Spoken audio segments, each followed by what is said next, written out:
আসসালামু আলাইকুম প্রিয় বন্ধু বান্ধব, আপনারা কেমন আছেন? সবাই চলেন আজকে জুমার দিন আমরা মসজিদে যাই। আল্লাহর হুকুম জুমার নামাজ আমরা আদায় করার জন্য।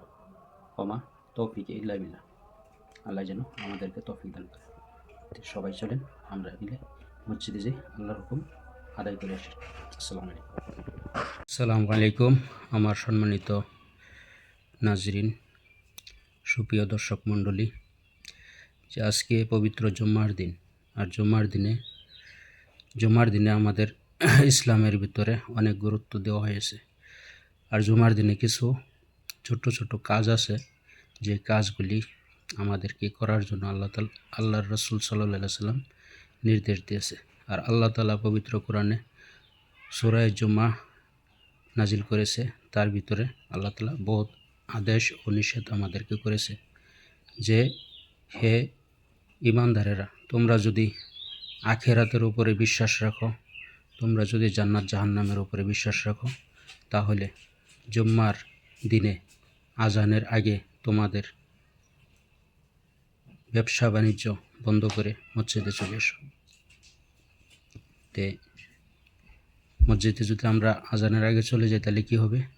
যে আমাদের জন্য উত্তম পুরস্কার, উত্তম রিজিক আল্লাহ তাআলা আমাদের জন্য রেখেছে।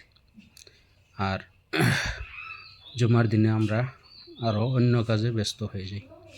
তাই জুম্মার দিনে কিছুগুলি ছোট্ট ছোট্ট কাজ আছে, যা আপনি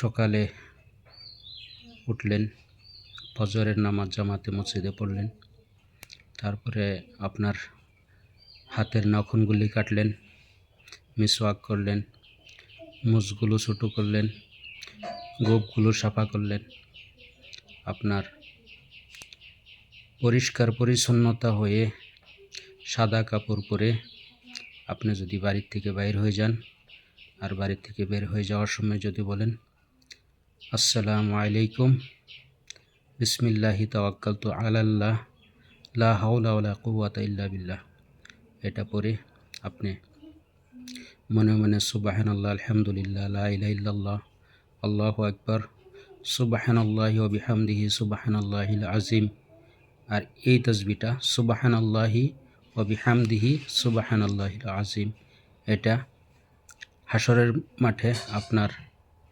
আমার যে মিজানের পাল্লা এই দোয়াটায় অনেক ভারী করে দেবে। তো এই দোয়াটা যেন আমরা বেশি বেশি আমল করি। বেশি বড় একটা দোয়া না, ছোট্ট একটি দোয়া, সুবহানাল্লাহি ওয়া বিহামদিহি সুবহানাল্লাহিল আযীম। এই দোয়াটি অন্তত ফজরের নামাজের পরে আর মাগরিবের নামাজের পরে পড়বেনই। আর সারা দিনের ভিতরেও যখন আপনার জিহানে আসলো, মনে আসলো, আপনি পড়তে পারেন। এটা মিজানের পাল্লাকে অনেক ভারী করে থাকে।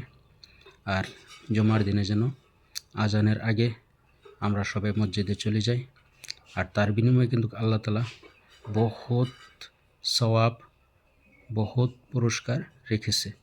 অন্যথা যদি আমরা আল্লাহর হুকুমকে অমান্য করলাম, তার বিনিময়ে বহুত কষ্টদায়ক আযাব আল্লাহ তাআলা রেখেছে। তাই আমরা যেন সবাই আল্লাহর আযাব থেকে বাঁচতে পারি, আমরা যেন সবাই আল্লাহর হুকুম মোতাবিক, আল্লাহ রসুল সাল্লাল্লাহু আলাইহি সাল্লামের সুন্নতি তরিকা মোতাবিক যেন আমল করতে পারি। সেটা আমরা সবাই চেষ্টা করব। আমার জন্য দোয়া করবেন। আসসালামু আলাইকুম।